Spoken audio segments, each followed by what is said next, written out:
buenos días, tengan todos ustedes. Tres preguntas, señores. ¿Quién pregunta? ¿Quién quería preguntar? ¿Sí? Claudia Guerrero de Reforma. A la orden.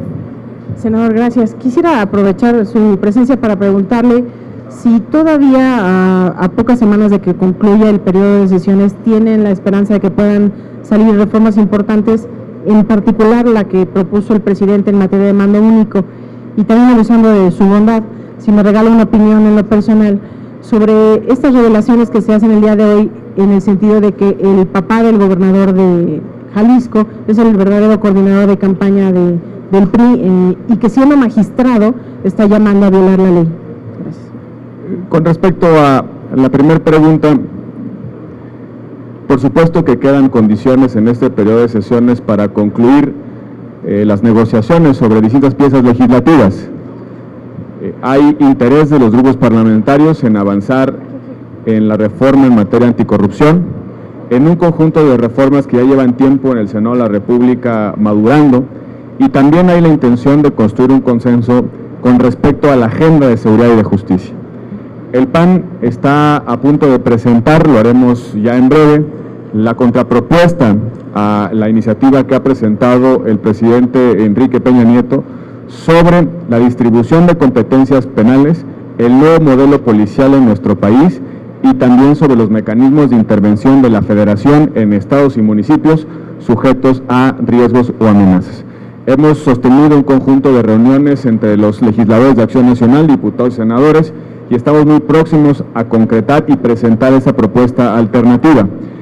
Quizá de estos tres grandes temas sea posible avanzar en algunos otros, específicamente en el tema de distribución de competencias, ya que hay consenso en abrir las facultades del Congreso de la Unión en casos como, por ejemplo, tortura y desaparición forzada de personas, justicia penal para adolescentes y algunos otros elementos que están ya avanzados en términos de consenso político. En consecuencia, es muy probable que podamos tener un consenso con respecto a distribuciones de competencia en materia penal en las próximas horas, sin perjuicio de la evolución que puedan tener en los otros dos grandes temas que comprende la iniciativa del presidente Enrique Peña Nieto. Con respecto a la segunda pregunta, la evidencia es absolutamente clara, es parte natural de la forma en la que el PRI opera las campañas electorales. No entienden la distinción entre la responsabilidad pública, las relaciones familiares y la competencia partidaria, la competencia electoral. Por eso desde el Estado y desde el gobierno intentan influir en el ánimo de las elecciones, intentan influir en la voluntad de los ciudadanos a través de recursos, a través de mecanismos de presión, como es absolutamente el caso que se ha presentado y difundido en los medios de comunicación. Acción Nacional prepara ya una respuesta puntual al caso de Jalisco, al caso de la intervención indebida e ilegal del padre del gobernador, precisamente para que sean las autoridades electorales, tanto administrativas como penales, para que deslinden las responsabilidades del caso. Hicimos una reforma política con el propósito de evitar la influencia extralegal de los gobiernos y los servidores públicos. Lo que corresponde ahora es que esas leyes, esas normas, se apliquen indistintamente de quién se trate el responsable. Ahora, tratándose de un magistrado en funciones, haciendo un llamado a violar la ley, ¿cuál tendría que ser el papel del Poder Judicial para revisar su actuación? Es un agravante, porque al final de cuentas, quien se encarga de resolver las disputas entre los ciudadanos, entre los partidos, es justamente el Poder Judicial, y que los poderes judiciales, en caso de un magistrado, esté haciendo un llamado a violar la ley, pues simplemente es un agravante política, pero también debe abrir un expediente en el Poder Judicial, en el seno del Consejo de la Judicatura del Estado, para que se sancione a este magistrado, que no es otra cosa que un servidor público, y los poderes judiciales, tanto federales como locales, tienen facultades disciplinarias que deben aplicarse de manera inmediata. Senador, si le podría pedir la renuncia, ¿podrían destituirlo? El Consejo de la Judicatura puede sancionarlo desde su inhabilitación hasta la suspensión en el ejercicio del cargo, desde el punto de vista administrativo, pero también hay que recordar que en el ámbito de lo local existen mecanismos para la responsabilidad política de los integrantes del Poder Judicial, no sin perjuicio también de las responsabilidades penales que puedan derivar del caso. Hay atribuciones suficientes y procesos expeditos para aplicarse responsabilidades en este caso. Senador, buenas tardes. Le quisiera pedir su opinión sobre estos señalamientos que hace ayer la Iglesia de que las campañas pues están opacando la política, que hay candidatos que con cinismo pues están vulnerando la reforma electoral.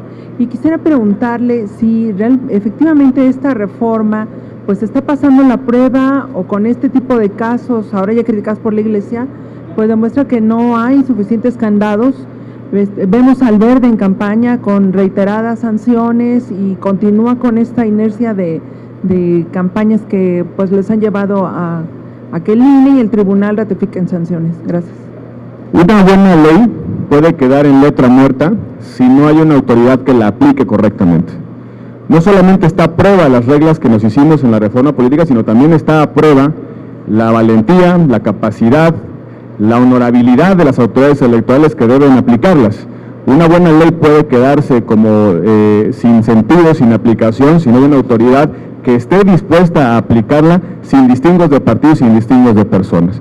El llamado es a las autoridades electorales locales y federales a que ya no se tarden en aplicar la ley. En el caso del Partido Verde Ecologista de México, vimos cómo tras reiteradas violaciones a la ley, al final de cuentas, después de semanas de transgresiones al orden jurídico mexicano, la autoridad electoral intervino después de una protesta enérgica de los partidos de oposición. No pueden las autoridades electorales esperar hasta que las circunstancias lo sobrepasen. Tienen que aplicar cada uno de los mecanismos que están consagrados en la ley de manera oportuna, de manera diligente y de manera pedagógica que disuada la comisión recurrente de estas violaciones a la ley. De lo contrario, el proceso electoral se pondrá en riesgo en términos de equidad y en términos de legalidad, y se podrían abrir pasos a nulidades de los procesos electorales. Una nulidad que, por cierto, en la reciente reforma política quedó mucho más fuerte en términos de aplicación, y donde podría ser el desenlace de reiteradas y sistemáticas violaciones a la normativa electoral. La autoridad tiene que aplicar la norma de manera contundente y tan pronto tenga conocimiento de los hechos, y no esperar hasta que los partidos de oposición o los partidos afectados hagan reclamos públicos sobre su desempeño. Es normal que en un proceso electoral, cuando inician las campañas y cuando se renuevan las autoridades políticas, la atención de la política se centre fundamentalmente en las campañas, se centre fundamentalmente en el debate entre partidos y candidatos. La solución de fondo para que las campañas sean útiles en términos políticos es que haya una ciudadanía, una sociedad cada vez más crítica, cada vez más participativa. Por eso el llamado a anular o abstenerse el voto es un llamado que no tiene sentido democrático y que va a dejar las cosas en el estado como están. Nuestro llamado, nuestro sincero mensaje a quienes desde las organizaciones de la sociedad civil o de la vida social quieren influir positivamente en el proceso electoral es que llamen a votar, que llamen a utilizar el voto de manera informada, de manera útil, para cambiar las políticas públicas que no están funcionando, pero también para alterar los equilibrios de poder en nuestro país, y que no tengamos revisiones de las malas decisiones que están tomando en este momento durante estos 3 años en nuestro país. ¿La Iglesia tendría que llamar a este voto? En otros momentos la Iglesia ha llamado a una participación política convencida, útil, eficaz en términos de decisión. Creo que en este momento debiéramos llamar a la Iglesia a que, en lugar de disuadir el voto, fundamentalmente llame a la sociedad a que ese voto se ejerza de manera informada y con el propósito de cambiar lo que está funcionando mal en nuestro país. Gracias, senador. Buenos días, senador. Sociales. Tenemos que revisar cada uno de los contenidos que le hemos ido incorporando en los últimos años. Destacaba hace un momento que en los últimos 9 años se ha modificado 1/3 de la Constitución, se aprobaron 1/3 de los decretos constitucionales, y en consecuencia tenemos nuevos contenidos que merecen la oportunidad de aplicación. Más que el llamado a conformar un proceso constituyente, lo que tenemos que hacer en nuestro país es reflexionar sobre qué contenidos de la Constitución sirven y cuáles deben ser modificados en aras de mejorar la convivencia en nuestra sociedad.